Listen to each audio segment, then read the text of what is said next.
Some people think happy is like skipping through the tulips, with not a care in the world, but that's not reality. Reality is this. And so to me, happiness is about contentment. That you're content with the way things go. And then you have moments of joy and things that happen that are extraordinary and fun. Mm-hmm. But to me, being content with my life is really important. And if I'm not, then how do I change it? How do I bring that into line? Mm-hmm. So I'm here with Linda Parelli, and we're going to spread a little bit of 2026 inspiration and fun. I love it. You need it. So Linda, I love that you said to me that you set New Year's resolutions every day. I've never heard anyone say that. Is that right? I might start a trend. Yes, let's start a trend. Once a year is too far apart, and there's 365 days that we could be evolving with. Mm-hmm. That's awesome. And you said that you've always done it that way, but do you remember like something that happened that taught you? Or we were speaking a little bit earlier, and you talked about how interested you are in personal development. Well, I am too, and I've been doing it since my 20s, and I'm in my late 60s now, and I'm still on that journey, and I'm just such a believer in it, so it probably happened in my late 20s, early 30s, that I started to really think more clearly that way. Mm-hmm. Cool. And having done that for such a long time, do you still let's say, look at lessons from this past year? So if you had to look at what did you learn in 2025, maybe about horses, about riding, about yourself? Oh my gosh, it's kind of like the New Year's resolution. I learn something every day. As a teacher, mm-hmm. you usually are a really good student. And so there's not one thing that goes by that you don't go, oh, I learned how to do that better, or I learned how to be calmer, or I learned to have a different perspective.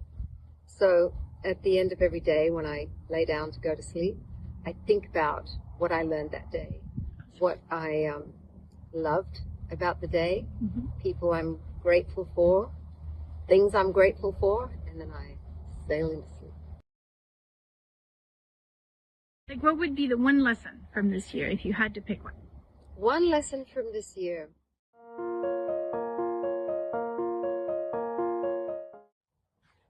Ready. So there was one lesson I learned today. I teach what I do, how to talk horse and teach people to understand horses and communicate with them. And I also have a coach, but in dressage, because that's my real passion. And I'm not trying to go out and compete, but I want to be really good, and I want to know how to train a horse to that level. And so my coach is from Spain, and he's very high level Olympian, and got quite the resume. And he taught me something this year that he actually I got it this year. He's been teaching it to me for the last 3 years. Isn't that how it usually goes? So much being a great student. Yeah. And there's this thing where, in what I teach is that you ask the horse to do something, and then you allow them to do it instead of micromanage them. And if it gets wrong, then you help them and say, well, it wasn't quite that. Let me re-explain.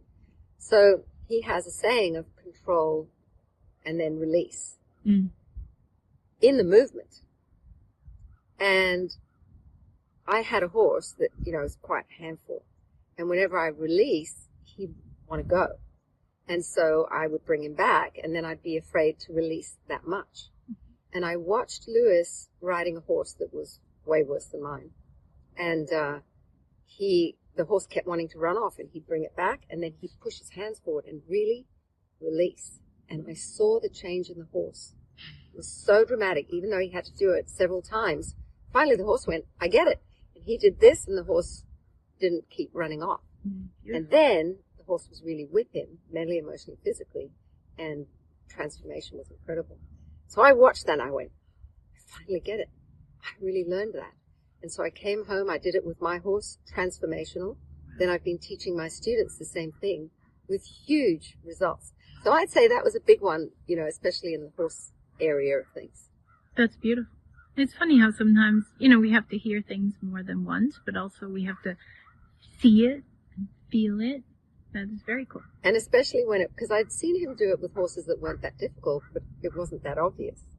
And I've done it with horses that were, kind of easier. So I never thought it was any big deal. But with my horse, it didn't occur to me, why can I not let him go? I'd let him go a little bit, but I wasn't doing this. And that was the game changer. It was really trusting him. Fully committed to trust. And did I really teach you? Do you really understand? Or am I micromanaging and just erring on the side of caution? Yeah.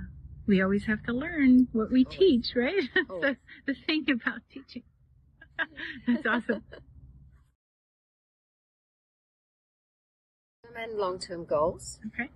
So the short-term goals are simple things like, what am I teaching my students that are here, because I have resident students? What am I teaching them? What am I training my own horses to do?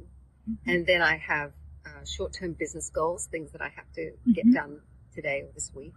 And then the long-term ones are, the whole training process of my students. Where do I want to see them at the end of the year? Now it's another 12 months. Where do I want my horses to be? Where do I want the business to be? So definitely along those lines. And do you set personal goals as well? My personal goals are really intertwined with my teaching and my business. It's almost like a lifestyle. I don't have work and horses. It's all connected. Kind of is who you are. It's who I am. People say, well, don't you ever take a vacation? It's like, from what? If I can't go lay on a beach, I'd start having ideas. You're the true epitome of, if you pick something to do that you love, you never work a day in your life. Exactly. That's I'm awesome. so lucky. That is very lucky.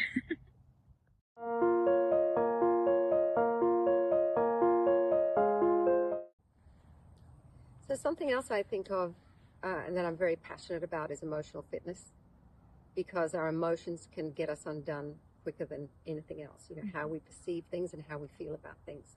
And emotional fitness doesn't mean that you're a stone cold person and you don't have emotions.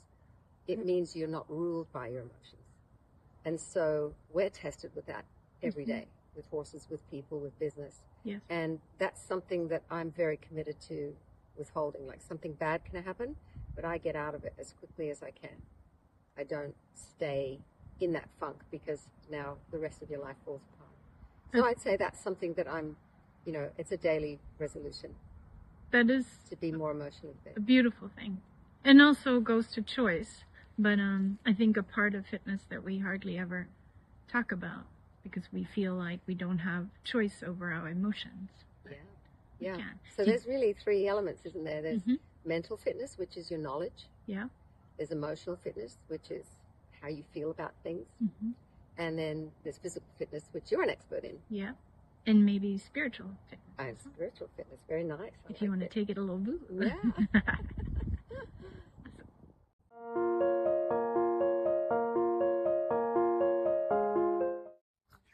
So Linda, the name of your farm is Happy Horse Haven, and the name of your business is Happy Horse, Happy Life.